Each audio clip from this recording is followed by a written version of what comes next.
Hi, I'm Joseph Holmes, welcoming you to the inaugural RacingLine.com Pro-Am Charity Karting Challenge in association with Davidson and the Brigans House Hotel. Thank you, Joseph, for the intro, and look down the entry list. So as we have 17 teams already lined up, each to be allocated a pro driver. They come from all walks of life, and we here have teams which number 2, which is the number 16, auctionmyigloo.com, right the way up to people who are like Bournemouth University, who have a full lineup of 6 drivers. I've got another one here. I think we're all boxed in. Yeah, I think you're finished now. Great.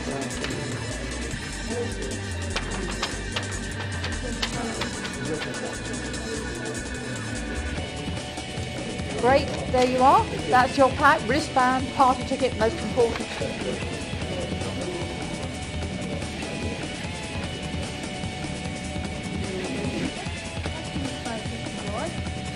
Yeah, really? Okay. Okay.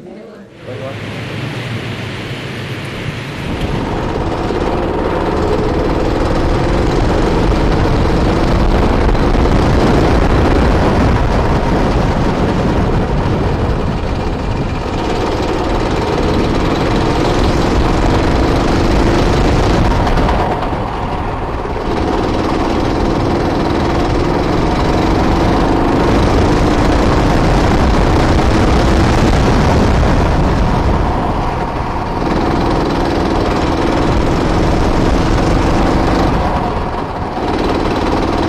Okay, coming right down the back straight where the finishing line normally is. Trying to carry as much speed through this bend as possible.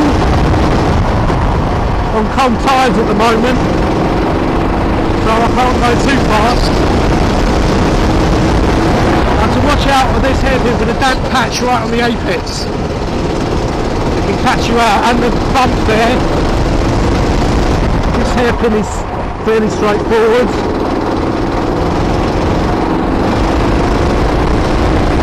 On the back straight now.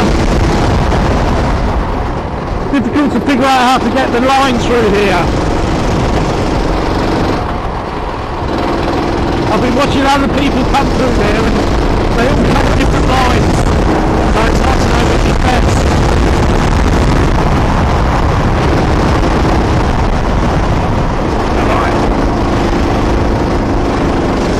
Working with the wheel there.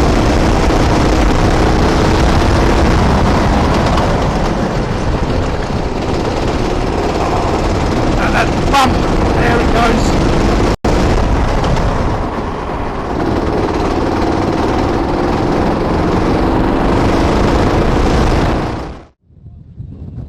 Official briefing done and dusted. Everybody is keen to get out and see how the karts are going to perform.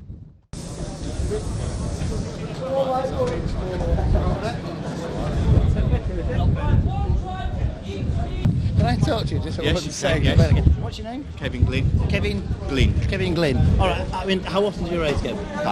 Done it a couple of times. Oh, yeah, just so you kind of knew it, because I've actually met you before. I actually know you before. And I was just talking to the cameraman here, and we just said the last time we saw you, you were fantastic in Gladiator. You look amazing. Thanks a lot, mate. Can I just get your names? My name's Amy. Amy. Cater. Amy Cater and... Emma Cater. Oh, your sister? Yeah. Twins or No. sisters? Yeah. No. All right. I mean, do you race a lot? As much as we can, really. No, how often? A couple of like once or twice every month. Yeah. No, normally. I mean, we've got our own cars. Yeah. Oh, really? Yeah, we've got our own little TKM. Nice right chassis. It's quite a nice car actually. 2-stroke, so we get a little bit of play out of that. Take it up to Tilbury in places. Been here before. Yeah. And what do you think of the track here? This is one of my favourites. It has to be said. It's one of my very, very lovely. Yeah. I think it's just, it's just all of it. It's just very, all the track. It's very demanding track all the time. We're always fighting with the car, but that's what I like about the cars. I like to keep having something to fight with all the time. No, it's lovely. All right. And what's your chance of actually winning today? Well, we've got him in the team. Should be pretty good. Yeah, definitely. We're hopeful. All right. Well, good luck. Thanks very much. Cheers.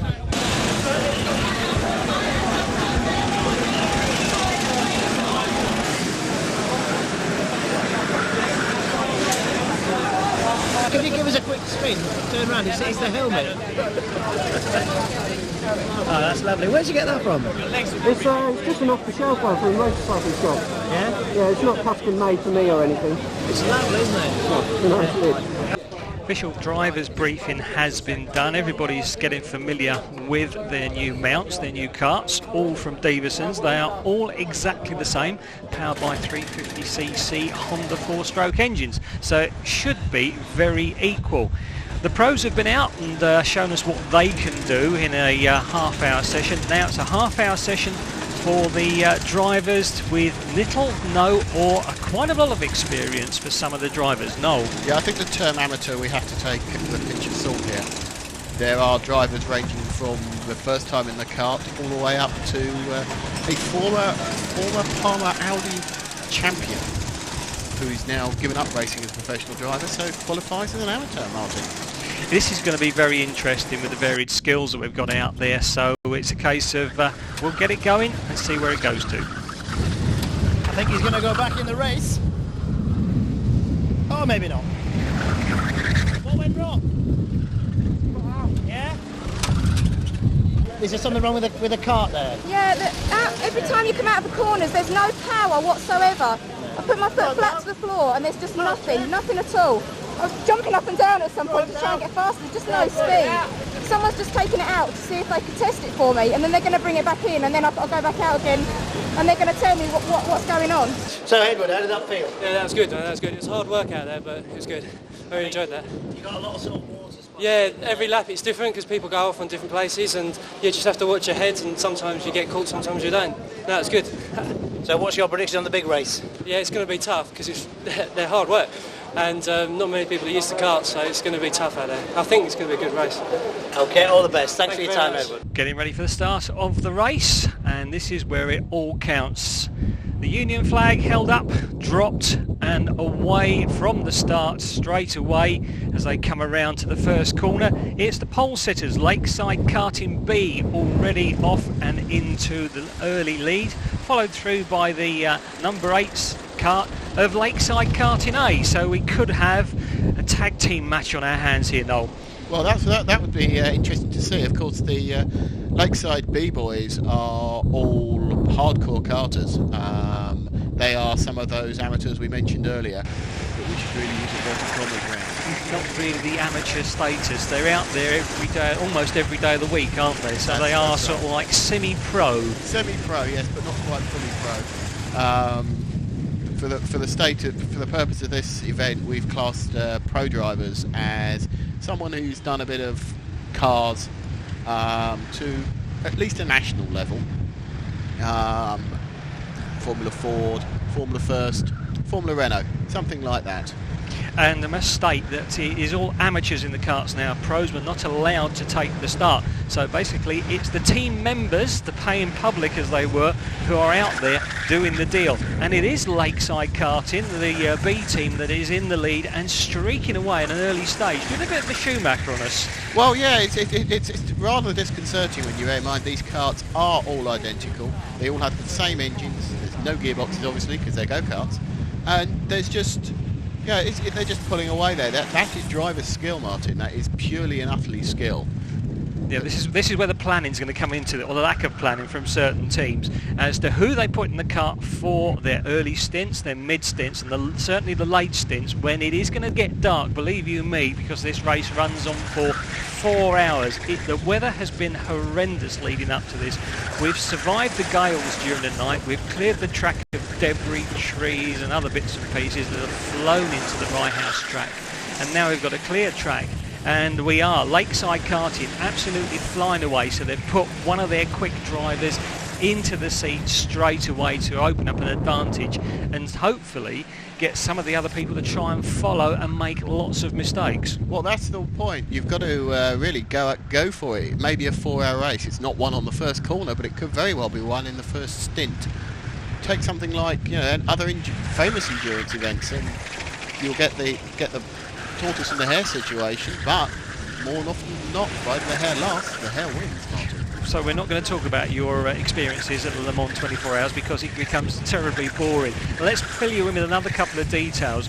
If the kart develops trouble, Davidson's have got a whole army of these things sitting there waiting to change. So basically the numbers will get taken off, the drivers will get put into another kart, hopefully of equal performance, and then they won't be losing laps. But if the kart does give trouble, there is also the race director who comes into play, will take the kart out to see if it's up to scratch. If it is, the driver has to stop whinging and get his head down and go.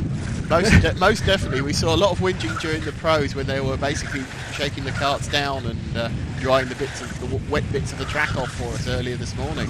And realistically, the race director Steve Cutting is highly experienced at this track with these karts. It is his bread and butter.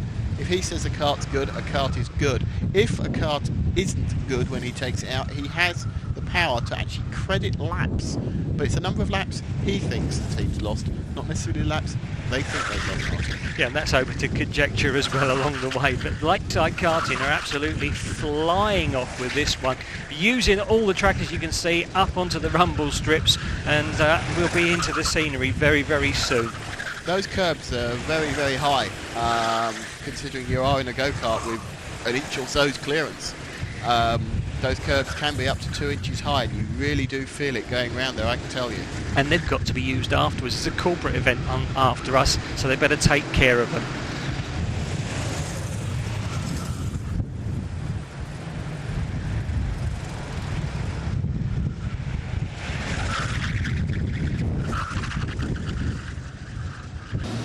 Now this track is called Stevenson's, Stevenson's, also known as Rye House amongst the drivers. So it's Rye House, Stevenson's track. How long has this track been This has been here now 38 years. We're in our 38th year.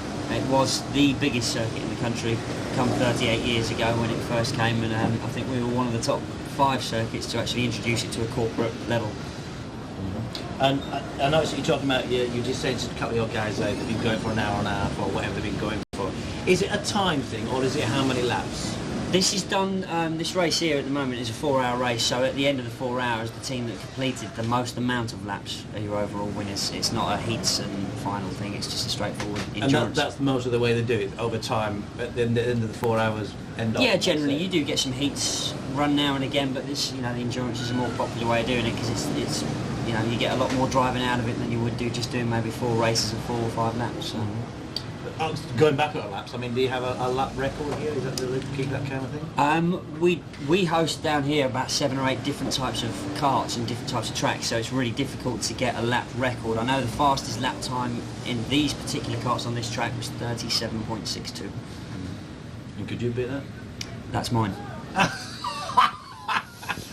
Thanks for your time, I appreciate No problem. it. Thanks. Roughly over an hour and a half of the race has gone, and this is the battle for the lead between Lakeside Karting, the B team, and Bournemouth University. It's the Dirty Smelly Students, as we've nicknamed them, and they are right up the back, even overtaking as the pressure was put on Lakeside Karting, and Bournemouth have taken the lead. Noel? Yeah, they will, yes. It's typical pressure move there with the Lakeside Karting spinning on the infield hairpin. But they must be coming up for fuel breaks about now, Martin. We calculated, roughly speaking, that it was going to be fuel stops were going to come up in sort of like anywhere between a window of an hour and a half to 2 hours. But Bournemouth have not changed driver yet. This is an enormous stint by their lead driver, and he is actually putting the hammer down. The fastest lap was a 38-second lap on lap 14, so they really are going some, Bournemouth. That's right, and the team just showed him the P1 board over the pit wall, so he's that'll help his motivation. I don't think there's any doubt they're in first position. Lakeside are still back in second place, and then it's a free-for-all behind them. Is everything going on out there? As we've said before, the varying skill or lack of it of the drivers is proving extremely interesting all the way around the circuit. They had a couple of spinners, but nothing fantastic. Nobody's retired as yet. Skid marks are having a heck of a time down there. They are just not getting the laps in. I think there's something drastically wrong with the kart, so I think Steve Cutting will have his work cut cut out. Sorry about the pun there. To put that back again into working order. Mind you, on the point of skid marks, I think partly their problems down to inexperienced karters. When their pro James Hansen goes out, they suddenly start moving back up and catching up. It could just be inexperience. It could be the kart. Steve was having discussions with James Hansen earlier about the sticky throttle after the pro race on the number 7 kart, but we always blame technology, and racing drivers always will. It's never their fault, it's the car. It's never the driver's fault, never ever the driver's fault, and I think James is going to have his work cut out. He didn't look very happy during the practice session. He looked decidedly glum, but there again, anybody that's been driving a Volvo touring car this year has been decidedly glum.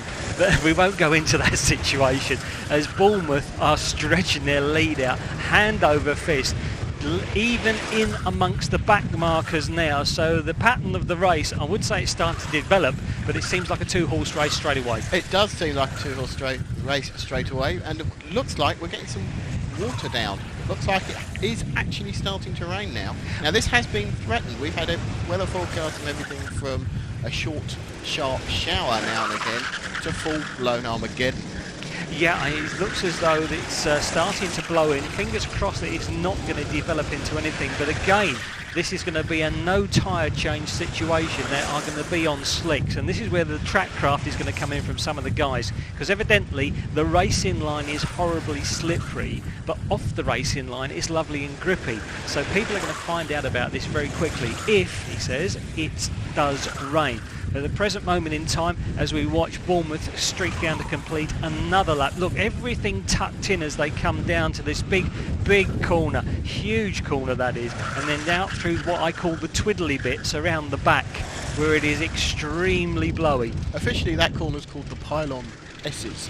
That sequence, and the big long 180 bend that they're heading into now down the back straight with the Bournemouth boys coming up from the inside of the Racing Lines kart is known as the Stadium Bend because there is a small set of seats on the outside. Very aptly named. Second place kart we are now focusing on, and that is the very hard trying Lakeside Karting. I think they want that lead back again. They are lapping up into the 39 and 38 second bracket, so they are going to be on the pace with Bournemouth, and everybody else is struggling to keep that pace up. When we look down to the qualifying times, it was down into the 40s for some teams. Most definitely, and it's down to experience. Partly, you look at Steve Cutting saying in the interview, 37.62, his lap record. So they're not too far away from that. But it's this situation here as to how you deal with the traffic, because people are going to think it's somebody else they're racing with as your kart from Racing Lines goes up over the curves, which is not going to do the driver a heck of a lot of good. And then you come amongst other traffic, so the leader well and truly boxed there. Yeah, well, you've got an impetuous 18-year-old former sailor racing in your kart there, as Steve Clark is in the number 1 Racing Lines kart. It's impetuous youth, I think, there, over slightly more experience, but probably not much more age in the dirty, smelly student kart. There seems to be a lot of experience in that Bournemouth University kart, a lot of experience. The team, all nicely kitted out, they all look the same, which made it lovely for us to ID them when the race was actually going on live on the day. But Racing Lines kart doing a lot of nice work, and it was actually qualified by the pro as the fastest kart out there. Do I smell some treachery going on? Oh, absolutely not. Okay, we had it out testing. They were using it as a benchmark the evening beforehand, where all the gear was being set up with the camera crews, etc. But I don't think there's anything they can do too much to these karts to make them perform any faster, really. It is partly Ed Peed, the pro in the number 1 kart, is a former European champion and is now racing Clios rather successfully. 6th place in the championship in his rookie season, which was mildly impressive for everybody. Has big Racing Lines logos on the door. First of all, what are you doing here today? Okay. Members of the Scout Group have actually put the whole event together, and we are the major beneficiary for the event. We get 60% of profit coming back to our Scout Group. So It's a good fundraiser for us. Okay, and you say you get 6%. I mean, what do you intend to use that money for? As a scout group, we've got about 50 odd young people in the group. The subscriptions they pay probably only covers about half the running costs of what we actually do. We have a headquarters to run, always more equipment to buy. The more gear we've got, obviously the more we can get the kids out doing stuff and having a good time. That's what it's all about. Have you got any more plans to do anything like this in the future? Well, we'll certainly review this one. It seems to have gone well today, so with a bit of luck we can have a rerun of this one. That's obviously more traditional local events that we run during the course of the year anyway. Okay, that's great. Paul, thanks for your time and hope you get the money you need. Thank you very much. Back to the leader, Bournemouth University, still in front by quite a considerable amount now. They've had driver changes with Lakeside Karting, which has obviously dropped the kart down into the mid-pack, as it were, but it's still in second place. So Bournemouth are trying to extend their advantage with no driver changes so far. Your team, unfortunately, are trying to catch up, make up for lost ground, so we'll say no more about that, but just let them get on with it. So the number one team of Racing Lines still trying to make up, and they're down in the midfield position, which is not a good situation for you, Noel. No, well, you know, they need to get Ed back out there, I think. That would help them pick up a couple of places. I can see a wooden spoon coming our way, I think. As you can see, just over in the corner of the picture, people are starting to fly off left, right and centre. Whoa! Whoa! That was the lead almost relinquished by some dubious driving skill. One kart starting to avoid another one and almost took the leader out. Well, he did take a set of tyres out then, but fortunately the strength of the Davidson's karts managed to survive a whole bundle of tyres. If that was Formula 3, that would be a big pile of rubbish by now. Formula 3, Formula anything. Very, very lucky. But lost a little bit of time, but Bournemouth's still in the lead. Now it looks like we've got the Lakeside guys making starting to catch up again. Or if Bournemouth actually finally come in, Martin. I'm trying to work this one out. We should be looking for the fuel window now. Lakeside seem to be all by themselves, and I'm looking to see if we can get some sort of signal or find out where Bournemouth is on the track. But at the first refuelling stop, it looks as though that Lakeside have taken the lead over and have really got the hammer down again. Oh, there goes Bournemouth coming through. They're actually one end of the start-finish straight from the other by looks of things. So Bournemouth, Lakeside are really closing in on Bournemouth. They are. I think it's the regular driver changes that is doing it. Bournemouth, they must be losing ground. The driver has been out for so long. No driver changes. The plan looks as though it was fairly sound at the beginning, but now looks as though it's falling foul of the more experience of Lakeside Karting.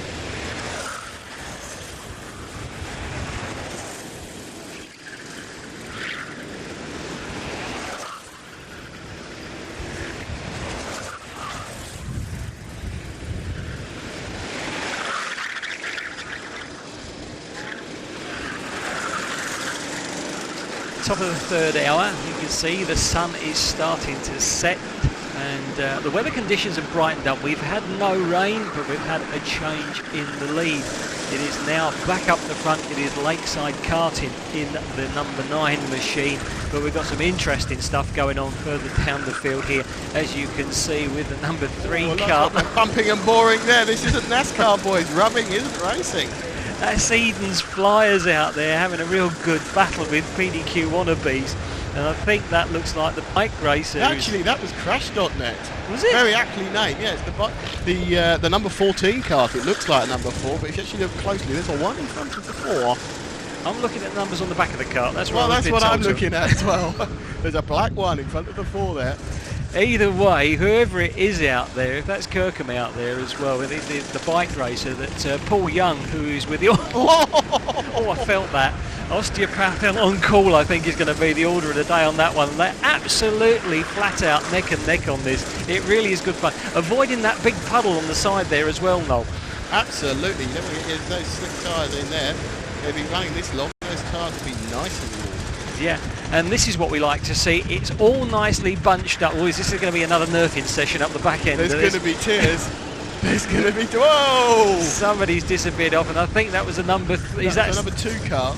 Is that the number 2 or is it number 3? That's the number 3. That's the number 3, the PDQ wannabes. And that is Mr. Kirkham, more used to 2 wheels rather than 4, but still doing a sterling job out there. Waves to his pit crew, hopefully, to say, can you please let me carry on? And he's now in close company with the number 2 kart. 12. Is that the 12? That's the number 12.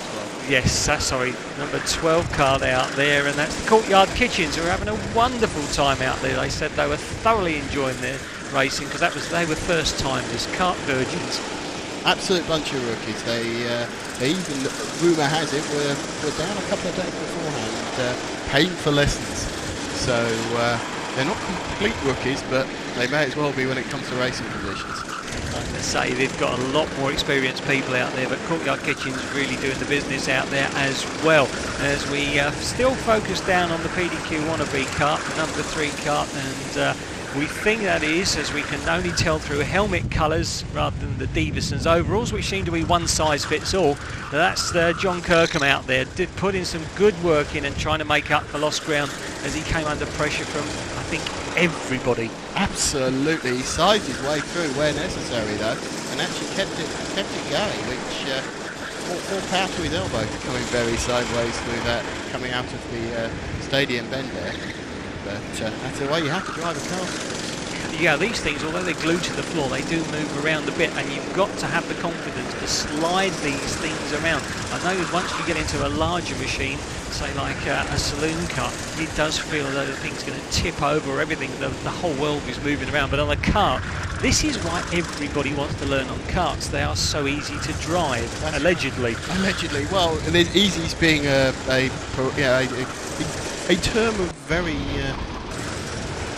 great levels of competence, I suppose. But we're back with the leader again now. Yep, we're back with Lakeside that seems to be making its way through the field. Constant driver changes. They come in very regular intervals, so they've got a fresh group of drivers waiting to take the kart out there.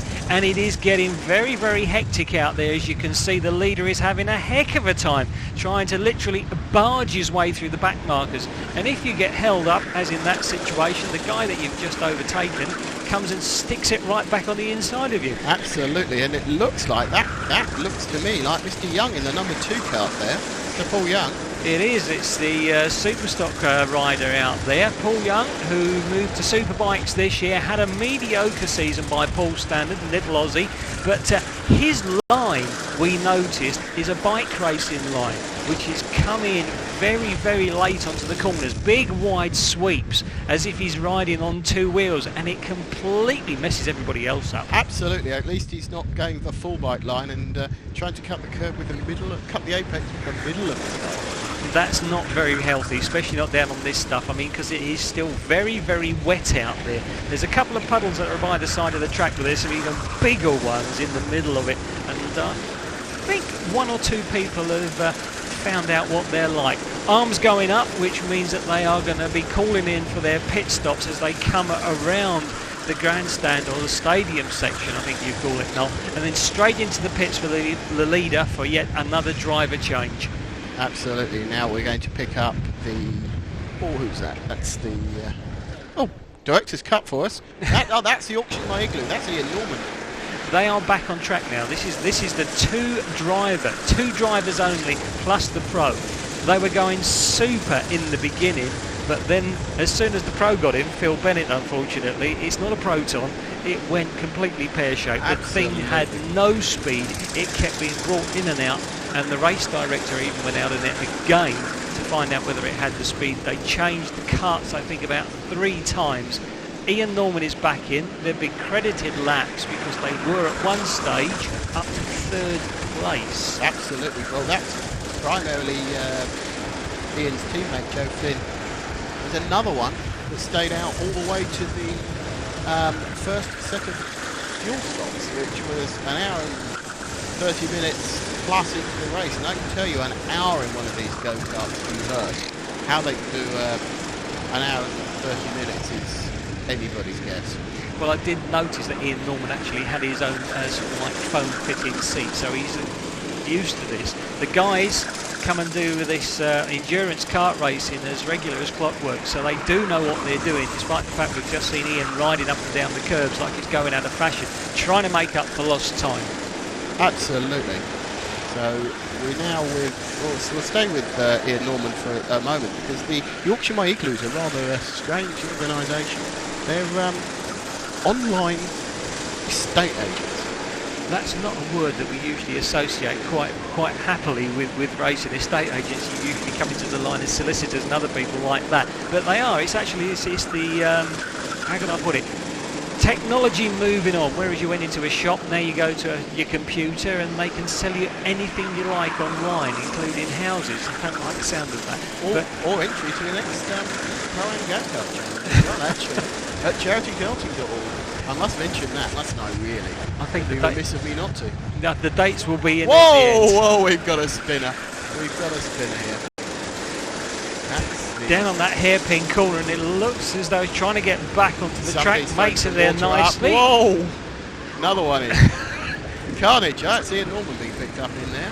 There was all sorts of people being lying around in there. The number 15 as well. Yes, and that was probably the best thing to do. There, we said there was standing water and mud, and just trying to wrestle that number 4 kart out of there. That's the Eden's Flyers kart. Do you know the driver of that one, Noel? I'm not sure which one that is at the moment, because unfortunately they're another team not terribly easy to tell who's in the car. They've got blue overalls and white helmets. The only ones we can really pick up are the pros with their custom helmets. That was a real melee that is still going on as well. There we go. I think everyone needs to get a bit tired, Martin. I think that's what it is. And it is tiring. This is a very physical sport. As you can see on the horizon, there is no sunlight there, so it's going to be getting dark very, very quickly. We go back to the replay of the water splash event there, as we see the Eden's Flyers kart going in there. What a bow wave off of that. Whoa. Ian Norman spinning in sympathy. Somebody else collecting him, coming to join him as well. And the number 5 down there as well. That's the Eden Flyers B, so both the Eden's karts are out playing around in the agriculture. Absolutely. Well, that's what karting's about. You get out, you pull your go-kart out of a quagmire and jump back in, but it does show the reliability of these Honda 390cc engines. That was still running, but that one that just went past wasn't. Doesn't look like might it. Not that be. looks pretty terminal with all that smoke. Oh, now this is Bournemouth have finally put their pro in. That was Hunter Abbott in the number 10 car. Hunter's rather a talented up-and-coming racer. Yeah, I believe he's got a lot of kart experience behind him, but then it's the usual kart thing now that you move up into bigger single seats or even 2-seaters as GTs and saloons are cars and Clios and Fiestas and things. The money then starts getting silly. The average, if you want a half-decent seat in Formula 3, Martin, you're going to need, I don't know, 350, 400,000 pounds. Telephone numbers, as we call them in the trade. But I think the thing we haven't mentioned about this is Hunter is now on a growing trend of people like the late Ayrton Senna, Michael Schumacher, David Coulthard. Everybody that's in Formula 1, the Who's Who book has come up through karting now. So it is the done thing to do.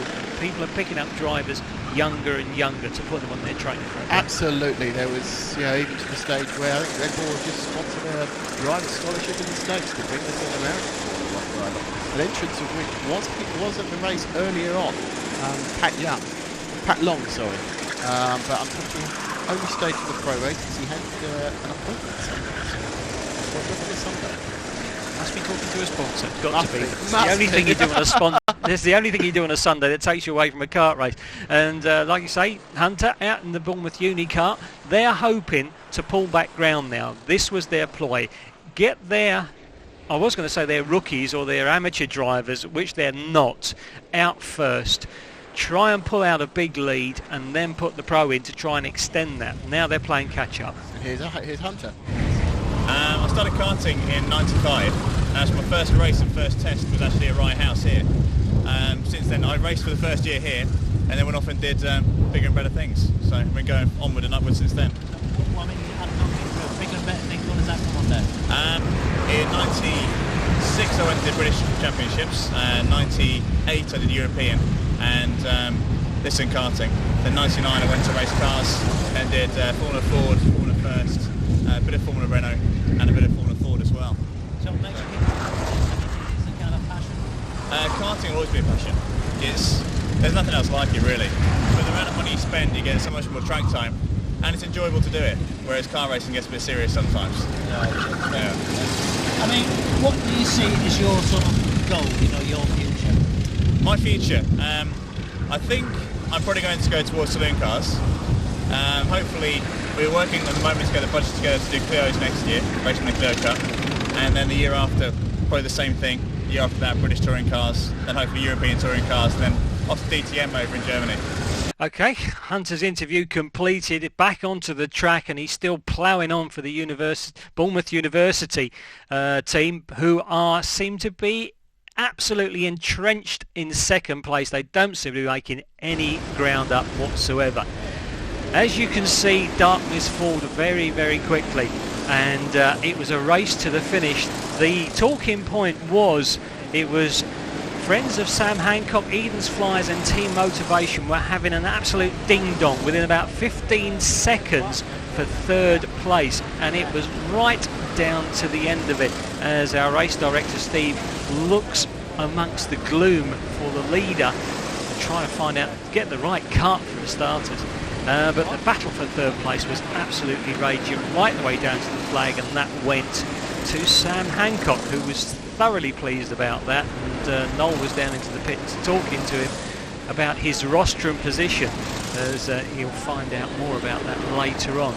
But as the karts stream through in the darkness, floodlit circuit, just making sure that we pick up the leader. 4 hours worth has gone. 346 laps the leaders completed. Lakeside Karting with a huge advantage of 6 laps over Bournemouth Uni take the flag and win the first Pro-Am charity karting session here at Davidson's Rye House.